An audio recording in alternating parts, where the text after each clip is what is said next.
হাজেরা দৌড়াদৌড়ি শুরু করে দিলেন। কোথা থেকে কোথা? এই সাফা পাহাড় থেকে মারওয়া পাহাড় পর্যন্ত 1-2 করে 7 চক্কর লাগালেন।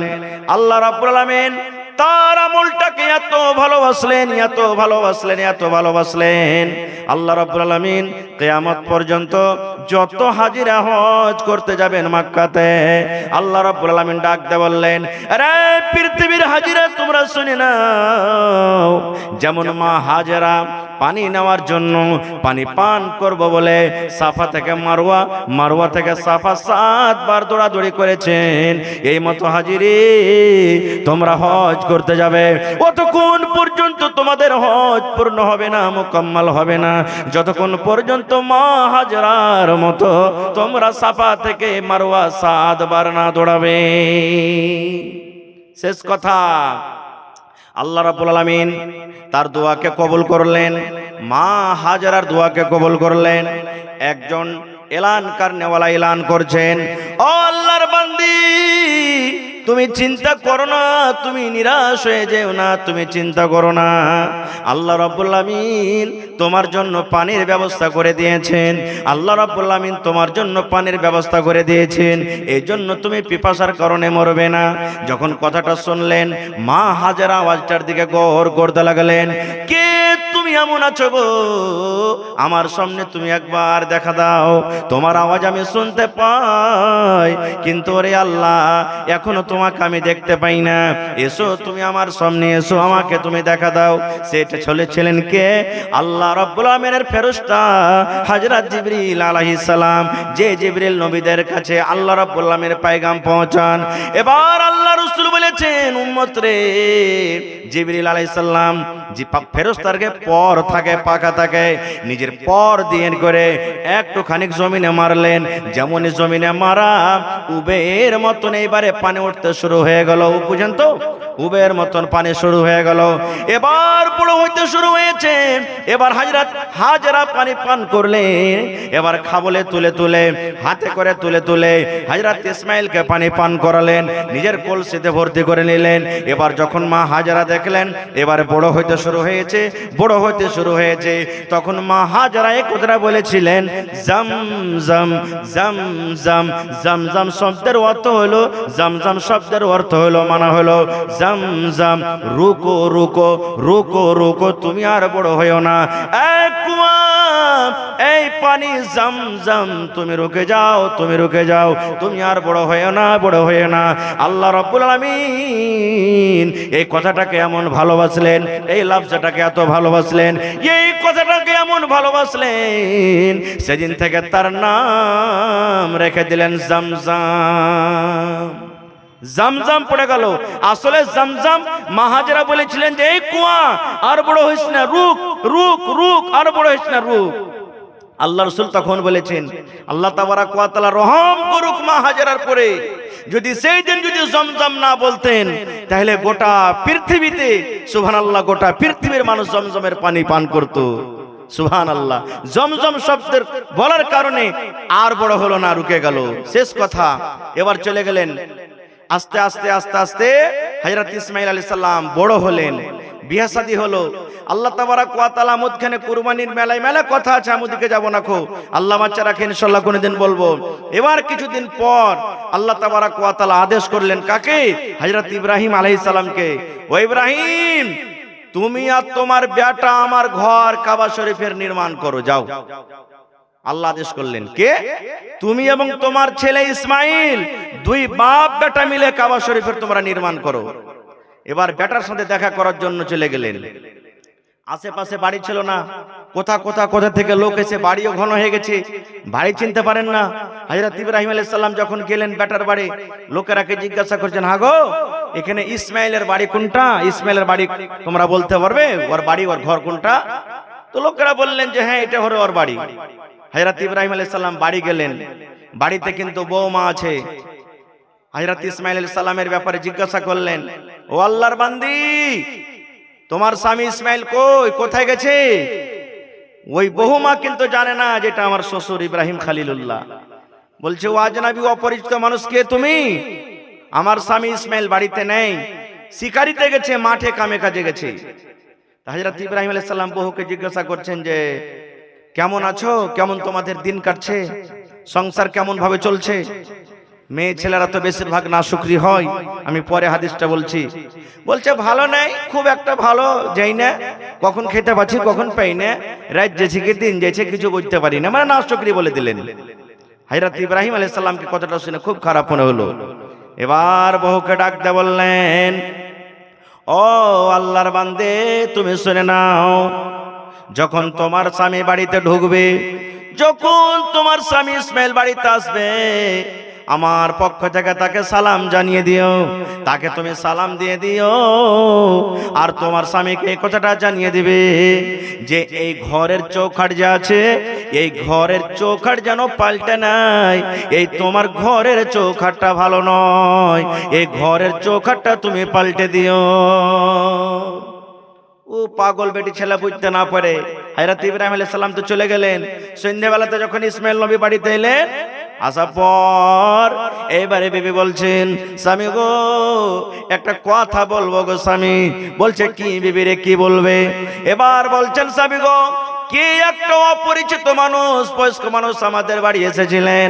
এবার ভালো মন্দ জিজ্ঞাসা করার পর আমার মনে চাইলো, আমি বললাম, শেষের বেলাতে আমাকে কথা বলে গেলেন, ও আল্লাহর বান্দি, তোমার স্বামী যখন বাড়িতে আসবে, তোমার স্বামীকে আমার সালাম জানিয়ে দিও, আর একটা কথা বলে দিও, এই বাড়ির যেন চৌখাটটাকে পাল্টে দেয়, এই বাড়ির চৌখাটটা যেন পাল্টে দেয়, কারণ এই ঘরের চৌখাটে জীবনে সুখ পাবে না, এই ঘরের চৌখাট যেন পাল্টে দেয়, এই চৌখাটটা ভালো নয়।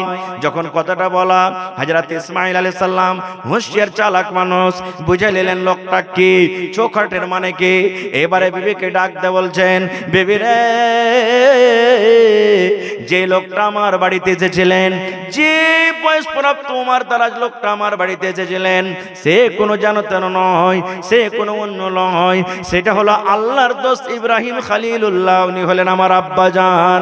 তোমার ব্যবহারে, তোমার চরিত্রতে আমার আব্বা নারাজ হয়ে গেছেন, এই জন্য বিবিরে বলেছেন ঘরের চৌখাটটা পাল্টে দাও।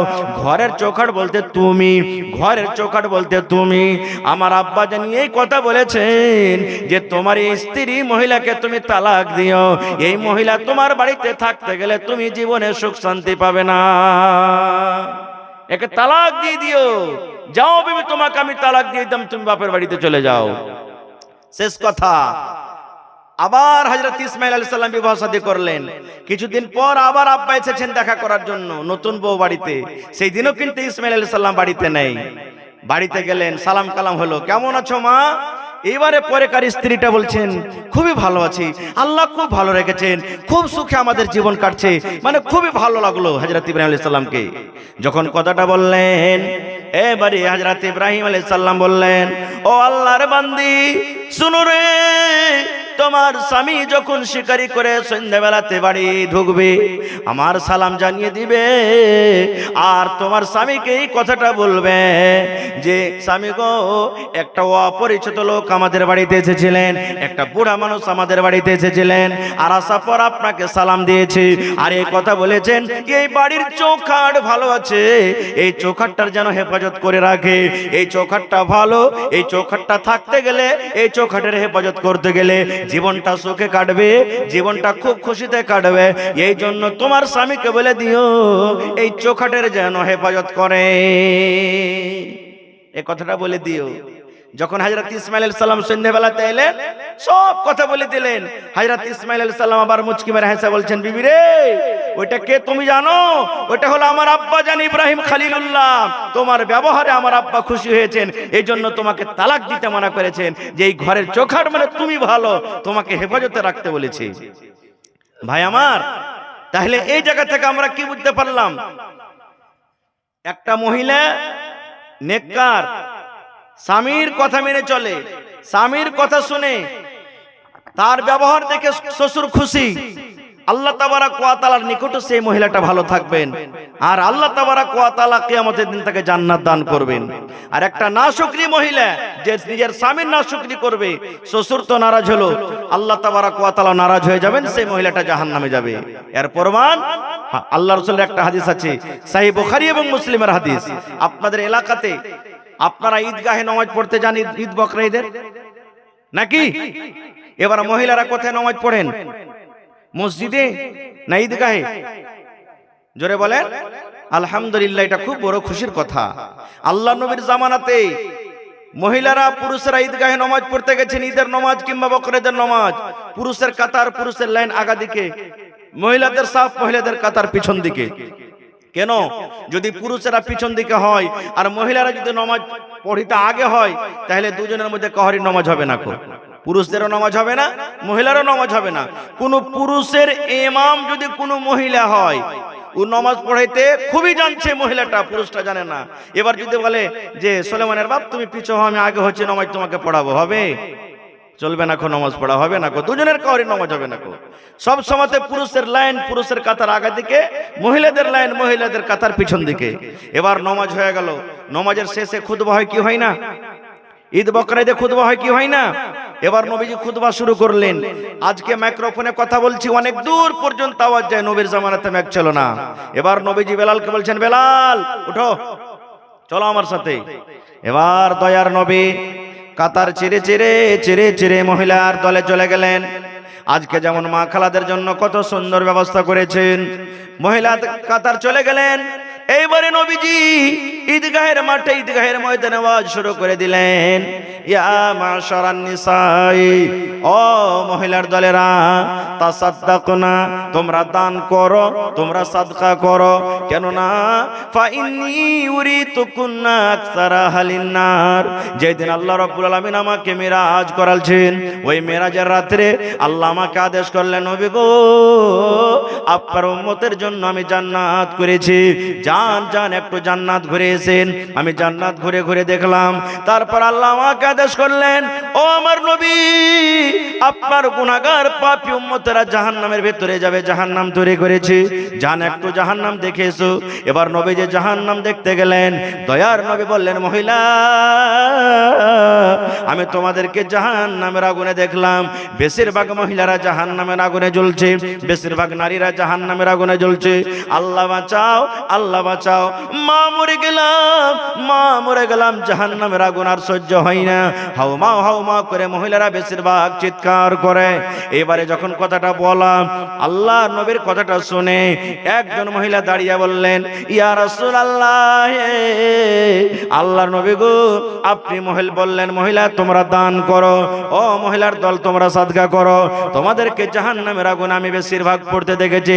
নবী গো, মহিলারা কোন এমন জমিনের উপরে পাপ করে, কোন এমন গুনাহ করে, তাদের দ্বারাতে কোন এমন ভুল হয়ে যায়, তাদের দ্বারাতে কোন এমন গুনাহ হয়ে যায়, নারীরা কোন এমন পাপ করে, যে পাপের কারণে আল্লাহ রাব্বুল আমিন নারাজ হয়ে নারীদেরকে জাহান্নামের আগুনে দেখেছেন। একটু দয়া করে বলেন তো পাপ দুটা কি? আল্লাহ রাসূল বললেন, মহিলা, ও আমার মায়েরা খালারা শুনিন, দয়ার রাসূল বলেন, মহিলা রে, মাত্র দুটা গুনার কারণে, মাত্র দুটা পাপের কারণে, মাত্র দুটা গুনার কারণে আমি তোমাদেরকে জাহান্নামের আগুনে দেখলাম। এক নম্বর হলো তুকসুরনাল্লাহ আনা, মায়েরা খালারা বেশি বেশি করে লান তান করে। দুই নম্বর গুনাহ হলো ওয়াতাকফুনাল আশির, মায়েরা নিজের স্বামীর মালের নাশুকরি করে।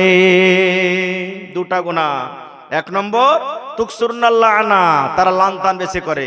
দুই নম্বর ওয়াতাকফুনাল আশির, নিজের স্বামীর মালের নাশুকরি করে। লানতান কাকে বলে জানেন? ধরেন যে আমার কোনো ভাই আজকে জালসা শুনতে এসেছে, আমার মায়েরা খালারা কত হয়তো বাড়ি চলে গেছেন। বাড়ি যাওয়ার পর তখন বলছে, আব্দুল্লাহ রে, তোর বাপটাকে ডেকে লেগে তো শুধবে না, কতক্ষণ রাইতে জালসা শুনে যদি বেশিরভাগ রাইত হয়ে যেত, সকালে কাজে যেতে পারবে না। ছেলেটা বলছে যে না, আমি যাবো না। খো তো মা খালারা দুয়া দিবে কি, গোলামের বেটা গোলাম, জেরে বেটা জেরে, পরে বেটা পরে, একটা কথা বলছি, গোলামের বেটা শুনতে চায় না। তোকে কবর ভরবো, তুই কবরে সানিয়ে যেত। একবারে দাঁত কটাকে চিপে চিপে, মানে এমন ভাবে বলবে যেন ছেলেটাকে চাবিয়ে খেয়ে নিবে। কিংবা আমার মায়েরা খালারা ধান গম মাকই রোদে শুকাইতে দিয়েছে, হঠাৎ করে পানি এলে ভেজে গেল। লিপাটি লাগা ম্যাগ, এতদিন ম্যাগ ঘন্টা হয়নি, আজ গম কোটা দিয়েছি, ভুট্টা দিয়েছি, শুকাই যেত, ম্যাগ এসে ভিজে গেল। রে আমার মায়েরা খালারা শোনেন, এটা হাদিসে কুদসি। আল্লাহ রাসূল বলেছেন, আল্লাহ বলেন লা তাসুব্বুদ দাহার, খবরদার তোমরা জামানাকে গালি দিও না। আল্লাহ বলেন আনা দাহরুন, আমি হলাম জামানা। এই দুনিয়ার মানুষ, তোমরা যদি মেঘকে গালি দাও আমি আল্লাহ আমাকে গালি দাও হলো, তোমরা যদি রোদকে গালি দাও আমি আল্লাহ আমাকে গালি দাও হলো, তোমরা যদি গরমকে ঠান্ডাকে গালি দাও আমি আল্লাহ আমাকে গালি দাও হলো। আল্লাহ বলেন খবরদার খবরদার তোমরা মেঘকে, পানিকে, রোদকে, ঠান্ডাকে তোমরা গালি দিও না। 2 নম্বর রাসূল বলেছেন ওয়াতাকফুন আলাশির, মহিলারা নিজের স্বামীর মালে নাশুকরি করে। নাশুকরি কিভাবে করে? ধরেন আমার কোনো ভাই কুমেদপুর মার্কেট চলে গেলেন, যাইছেন, আমার কোনো মা, খালা, দাদি, নানি, বহিন যদি বলে যে হালেমার বাপ আমার শাড়িটা ছিঁড়ে গেছে জি, একটা আমার জন্য শাড়ি গালা নিয়ে আসিয়ে তো খুব সুন্দর দেখে। আমার ভাই এই কাজ ওইটা এটা কিনতে কিনতে টাকা নেই, শেষ হয়ে গেছে, শাড়ি আর কেনেনি। বাড়িতে এসেছে দেখছে ব্যাগ দেখে বলছে, ঝোলা দেখে যে শাড়ি কেনেনি। ই ওকে খাইতেও দেয় না, পানিও দেয় না, রাগে খালি সাপের মতন ফুলছে। আর দিয়ে অস্তে ফস্তান বলছে, হাজি তোমাকে এখানটা শাড়ি আনতে বলেছি, তুমি শাড়ি আনোনি? তো যদি বলে দেয় আমার কোনো ভাই জাজি আচ্ছা অন্যদিন তোমাকে নিয়ে দিব, টাকা ছিল না বলে কিনিনি, তো কি বলবেন জানেন? ই মিনসে, ই কাঞ্জুস, ই কিরপিন, ই খাইস্টার বাড়িতে এসে জীবনে সুখ শান্তি আমি পেলাম না। খো একটা জিনিস, একটা কথা বলে আমার কথাটা জীবনে শুনবে না। খো এই আমার মায়েরা, খালারা শোনেন, আপনার স্বামী আপনার জন্য কত কষ্ট করেছেন গে মা। আপনার স্বামী আপনার জন্য দেখবেন রাতের বেলাতে কত ভাই আমার 3টা 4টা রাতে মাছ কিনতে চলে যায়, কত ভাই আমার বাজারে চলে যান, দোকানে চলে যান, কত ভাই আমার কাজে কামে চলে যান।